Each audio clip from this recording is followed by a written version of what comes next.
Welcome to the Aviation Insurance Podcast, the podcast that helps aircraft owners and aviation businesses learn and understand the complex world of aviation insurance and risk management.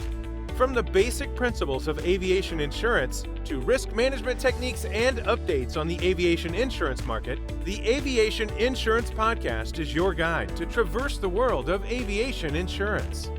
Now, here's your host, Tim Bonnell.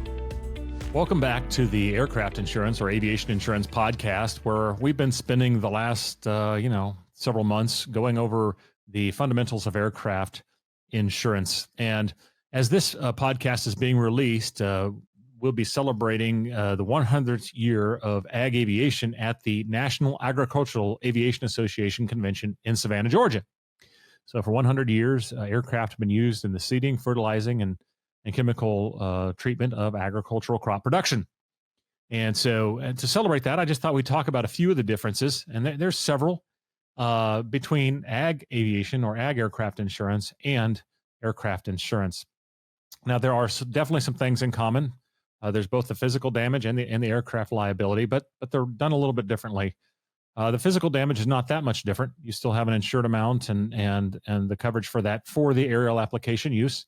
The deductibles are often higher, typically a low, not in-motion deductible and an in-motion deductible of 5% for turbine aircraft and 10% for piston aircraft, although a number of carriers will have a broad form endorsement for insureds without a lot of losses that will waive the deductible of the first loss, but that's optional, not guaranteed.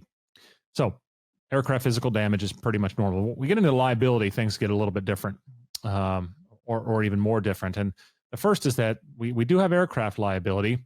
Some companies call it non-chemical, but we also now have chemical liability. We're putting different things out over farmland, right? So that could be just like seeds and fertilizers. And that's one category of chemical liability coverage called excluding chemical. Maybe they do that or they do insecticides, fungicides, pesticides, basically most things other than herbicides. And that's called the restricted chemical coverage. So that could be purchased, and if you get restricted chemical, that includes the excluding chemical coverage as well. And then the other major area of chemical liability coverage is called comprehensive chemical liability, which then picks up the herbicides, excluding certain formulations like Tordon and Grazon, which may need to be added back at an additional charge. If someone's applying those, they do have to add them back. Anyway, there's three different types of chemical liability coverage. Obviously, the comprehensive includes the prior two. So that's kind of the base level of chemical liability. They are written with a little bit different limits. $1 million each occurrence and $100,000 each passenger is a pretty typical limit for a small aircraft. But an ag aircraft, for chemical liability, the kind of standard that's been there for the last couple decades has been $100,000 each person with $300,000 each occurrence liability as it pertains to bodily injury, and $100,000 basically each occurrence as it pertains to property damage. Not a really high limit.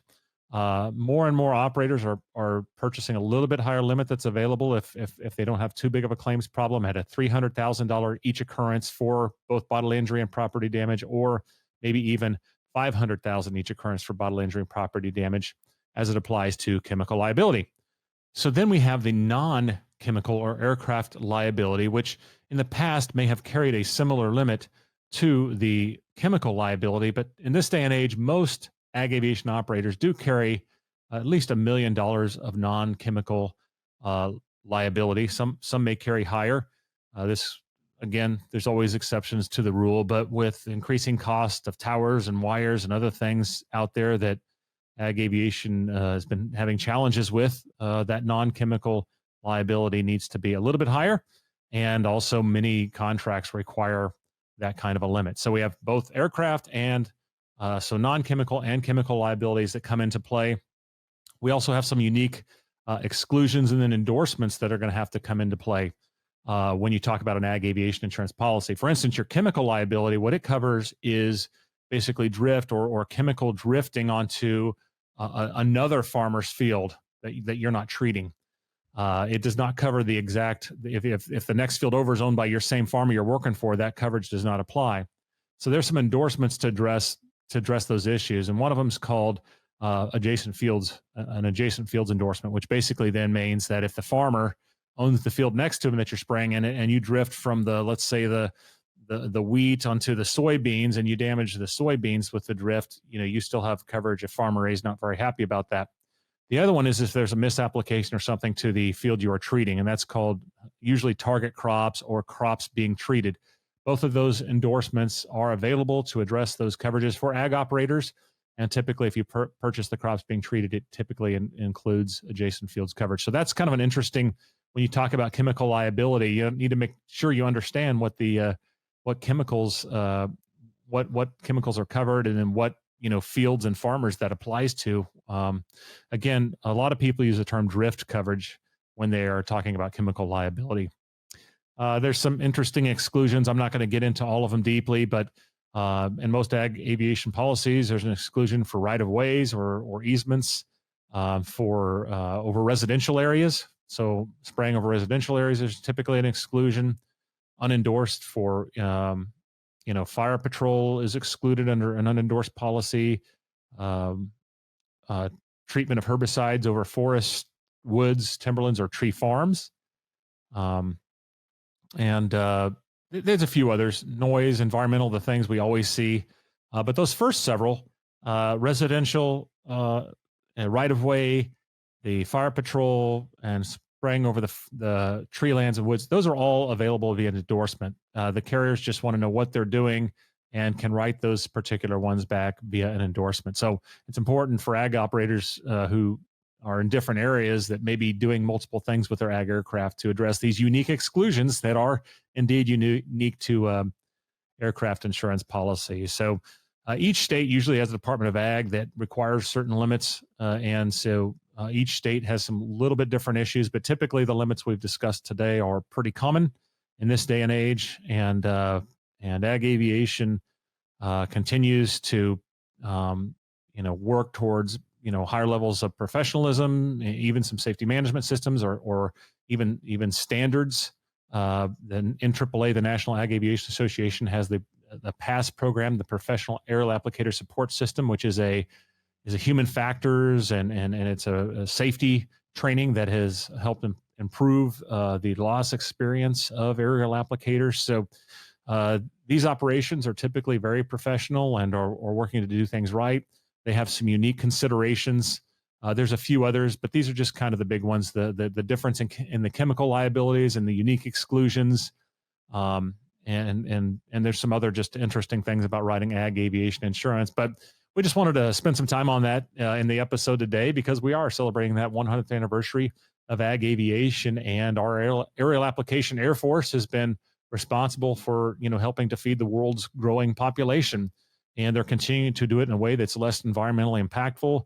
They're doing exciting things like applying cover crops as a natural treatment to weeds and pests, and all kinds of exciting things. They continue to grow and evolve like many other industries. They're getting better at what they do, and our professional operations. So that's why we don't often use the term crop dusters anymore, because they're aerial applicators, they're professional, and they're seeking to do what they do very well. Well, that's, I guess, all we have for this episode. So thank you, aerial applicators. We celebrate with you this 100th anniversary. We look forward to being with you in Savannah. So join us again next time as we continue navigating the waypoints in aircraft and aviation insurance. Until then, enjoy clear skies and unlimited visibility. Thanks for listening to the Aviation Insurance Podcast. If you found this episode of value, please share it with someone who would benefit from this information. Don't forget to subscribe in your podcast player so you don't miss any new episodes, and to help our show have more impact. This episode is brought to you by Aeris Insurance Solutions, your flight plan for navigating the turbulence of aviation insurance.